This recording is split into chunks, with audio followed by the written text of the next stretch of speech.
Good morning and welcome to Inside Tennessee. I'm your moderator, John Becker. This morning we are pleased to have back one of our favorite guests. He happens to be a father, husband, and grandfather. He also happened to lead the state for 2 terms as governor and also led the city of Knoxville as mayor.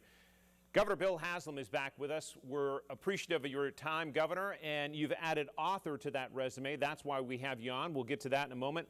First, our panel, Don BOSCH. He is a Democrat, runs his own law firm, and Susan Richardson Williams is a Republican. She runs her own PR firm. Governor, you wrote a book during COVID called Faithful Presence, and the extended title is The Promise and the Peril of Faith in the Public Square.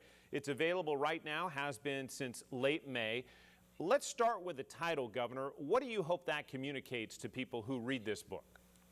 You know, I think it's, first of all, thanks for having me back, and it's fun to see this group again.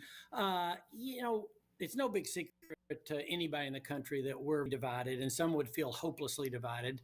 And we're not only divided, but we're mad at the other side, and we're acting pretty mean-spirited.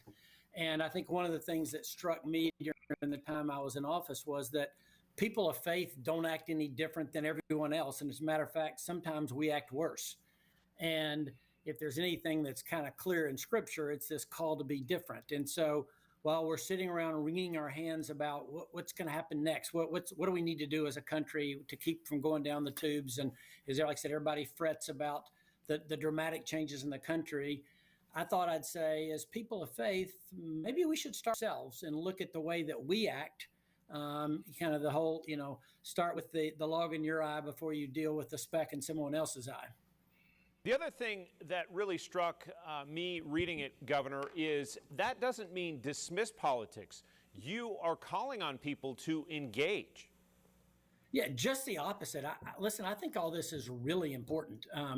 You know, interestingly, like just one quick story, back when the Israelites are being held captive in Babylon, like today's Iraq, a very horrible place. And Jeremiah, the prophet, writes to him, and if I'm ever held captive, I hope says, I'm coming to get you as quick as we can. But Jeremiah says, seek the peace of the place where you are called.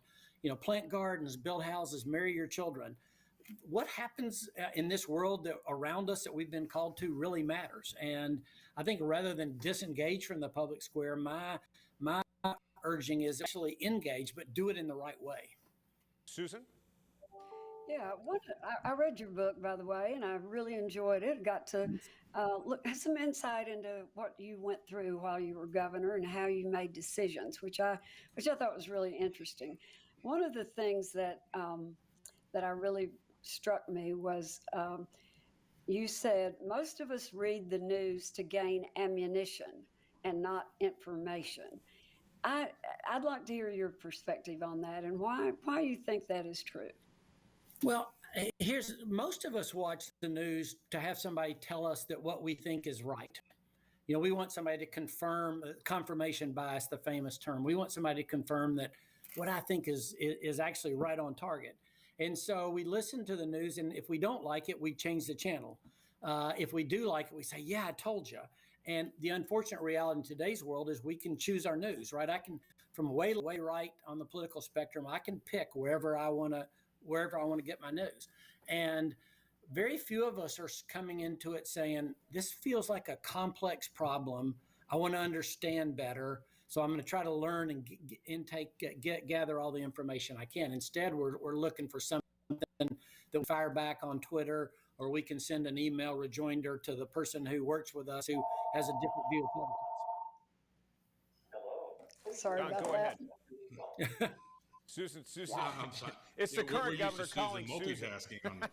Yes. So, Bill, you might be surprised to find that I also read your book and enjoyed it. I thought it had some really interesting insight, and we've known each other for a long time, and there's no question in my mind that your intentions, your Christianity is true in a sense that I would find Christianity in that it is coming from a place that wants to help, not hurt people. So I'm curious to how you felt on January 6th, 2021, when you saw those insurrectionists that went to the Capitol and marching under banners that said, we're here for God and Jesus and faith, because that's not the Christian church I was brought up in. And I know you well enough to know that that's not the Christianity you speak of. So I'm curious to your thoughts about January 6th.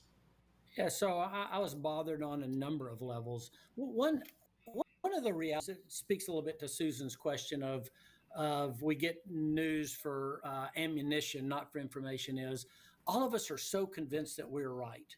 And what you had there, in my opinion, on January 6th was a group of people who were so convinced that the election had been stolen that they were willing to say, this group of 500 of us are going to go in and go around the whole electoral process that's been set up in this country, and we're going to go take matters into our own hands and storm the Capitol, see if we can force these senators and the vice president to agree with what we're saying, that the election was stolen. 500 of us are going to take the votes of 100 million plus of us and set that aside and say we want this process to be true.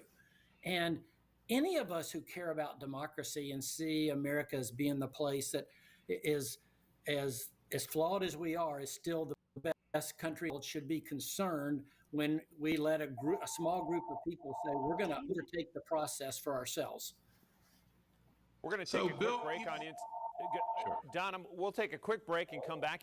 I'll let you follow up on that question to the governor, and we'll let Susan take that call. All right. We're back right after this.